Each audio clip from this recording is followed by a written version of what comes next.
Join us on a journey back in time to the medieval era, a time when the world was shrouded in mystery and the quest for knowledge was hindered by the limitations of human vision. In an age before modern medicine and scientific understanding, those with impaired vision faced immense challenges, often resorting to makeshift solutions to aid their sight.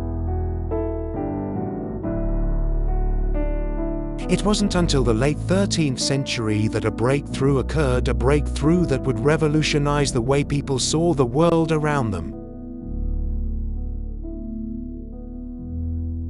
The invention of eyeglasses was a game-changer, providing a simple yet effective solution to a problem that had plagued humanity for centuries.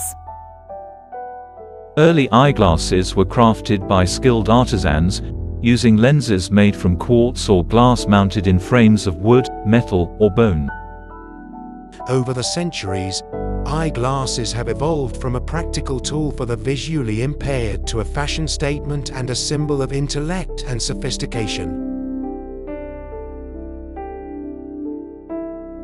As we marvel at the wonders of eyeglasses, let us remember the ingenuity and craftsmanship of those who paved the way for this indispensable invention. This is the story of the first glosses, a visionary creation that changed the course of history. Join us as we celebrate the remarkable journey of the birth of eyeglasses, a testament to human ingenuity and the quest for clarity in an ever-changing world.